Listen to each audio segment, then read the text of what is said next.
Hey everyone, Gamecode City here. Valve has finally given the green light for Deadlock content, so it's time to dive in and see what this game is all about and if it's worth your time. First off, let me tell you how to snag an invite to the closed beta of Deadlock. It's actually pretty straightforward. Just find someone who already has access and ask them to send you an invite in-game. Easy, right? Now, let's get into the details of the game, what you need to do, and whether it's worth your time. Deadlock is another highly anticipated game from Valve, and it built up a lot of hype even before its release, thanks to leaks. From the start, you could tell that the developers were trying to create a new genre by mixing elements from various popular games like Dota 2, CS2, Valorant, and Overwatch. At first glance, it might seem like a risky combo, and you might think the game would quickly fade away. But trust me, you should have seen my reaction when I first started it up. The main menu interface looks a lot like another game by Valve called Dota Underlords, and the game settings, let's just say they seem to have been copied straight from Dota. But hey, it's still in development, and there are plenty of details, including the interface, that'll get polished over time. But enough about the looks, let's talk gameplay. This is where Deadlock really shines. It's a team-based shooter, and like most of these games, winning by yourself is nearly impossible. You'll need to learn the basics first. There is a tutorial, but honestly, it doesn't make the game any clearer. You get some info through text, then get thrown into a training ground. It's like the tutorial was designed to be skipped. Like with many competitive games, you'll need to put in the hours, probably dozens of them, to really get a handle on things. You'll also need to pick a signature character, but for me, this was an easy decision. Most of the abilities are borrowed from other games, so I went with the character that has a teleportation ability similar to one I liked from another game. Now let's dive into the gameplay. The map has 4 paths, known as lanes. You'll team up with another player on 2 of them, while the other 2 are solo lanes. Your success on the lane depends on your character choice. Some are better suited to playing solo, some need a partner, and then there are those that can do both. You'll spend about 10 minutes on your lane collecting resources that drop from enemies. Here's the twist. Your opponent can prevent you from getting these resources by landing the final hit on them. While playing on the lane, you can also head into the jungle, a forested area on the map. It's similar to the jungles in other strategy games with different levels of enemies. But why collect resources? Simple. You use them to buy items that give you a nice power boost. Beyond these familiar mechanics, Deadlock has its own unique elements. For example, near jungle camps, there are jars that can drop items like a beer bottle, which gives you a permanent buff for the rest of the game. There are also events where you can score weapons and buffs, though I haven't fully figured those out yet. Now, let's talk about the main objective. At first, it looks like the goal is the same as in other strategy games, destroy the enemy's defenses and their base, but I'll reveal the real objective later. In each match, you can play as a tank, support, or damage dealer, whatever suits your playstyle. The key is understanding that each character has a role and will perform specific tasks. Tanks dive into fights and soak up damage while supports heal them. Meanwhile, damage dealers take out targets.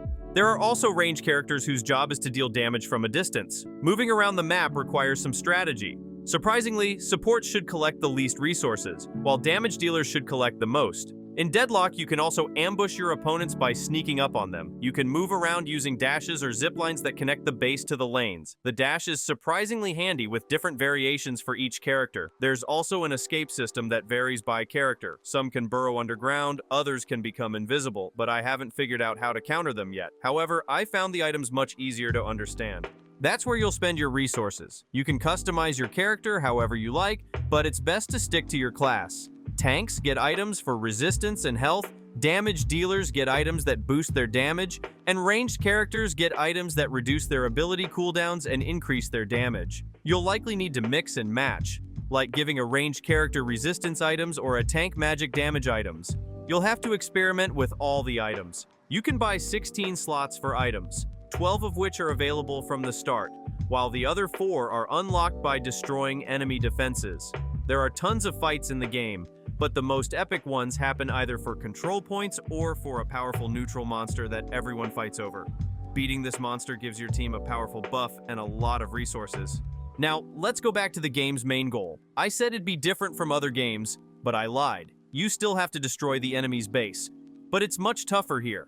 Not only is each tower defended by tough enemies, but the enemy base is also filled with structures you need to destroy, and even after you do, a massive boss appears who will crush you early on. But after leveling up and gathering your team, you'll be the ones crushing him. After all that, you can finally make your way to the enemy's main structure. Destroy it, and boom, you win the game of Deadlock. Now let's talk system requirements for Deadlock. The game is new and unoptimized, so you'll want to make sure your PC can handle it. To run the game, you'll need at least an NVIDIA GeForce GTX 1070 or AMD Radeon RX 580, along with 50 GB of free space. The game itself takes up 25 GB, but you'll want the extra space for future updates. As with most new games, you'll need Windows 10, 16 GB of RAM, and a processor like the Intel Core i5-8600K or AMD Ryzen 5 2600. Lastly, when will Deadlock officially launch? Unfortunately, there's no official announcement yet, so we'll have to deal with this rough, unbalanced, and unfinished version for now. But hey, that means you could become an esports pro by getting in early. Should you start playing Deadlock during the beta? That depends on your goals. If you're looking to relax, this might not be the game for you. It's too new, too unstable, and the gameplay is too fast-paced. But if you're searching for a game to grind and get immersed in, especially if you're tired of other competitive games, this might be just what you need. Now, let's quickly go over the characters, who's worth picking and who might make you pull your hair out. After a month of playing, the meta has started to take shape. The top performers right now are Warden, Seven, and McGinnis. They each have around a 55% win rate, but Seven stands out the most. Not only does Seven have a 56% win rate, but also the highest pick rate at 91%. This is because the character is super easy to learn, so if you're unsure where to start, go with Seven. On the flip side, you might want to avoid Vindicta, Paradox, and Vicus for now. They have the worst win rates, but Vindicta is an exception. She has a high pick rate, 86%, but only a 43% win rate. That's probably because she's not as strong as she seems, and people pick her just because she looks cool. So for now, avoid picking her and wait for balance updates. Overall, since there's no ranked system yet, you can play whoever you want. No one's stopping you. So all this talk about the meta and so-called imbalances is still up in the air. Most people haven't even figured out how to play the game yet, and here we are talking about a meta. It's better to pick the characters you like and just enjoy the game. That's all for now. Thanks for sticking around until the end of the video. Don't forget to like, subscribe, and leave your feedback in the comments. This is GameCode City, signing off. See you later.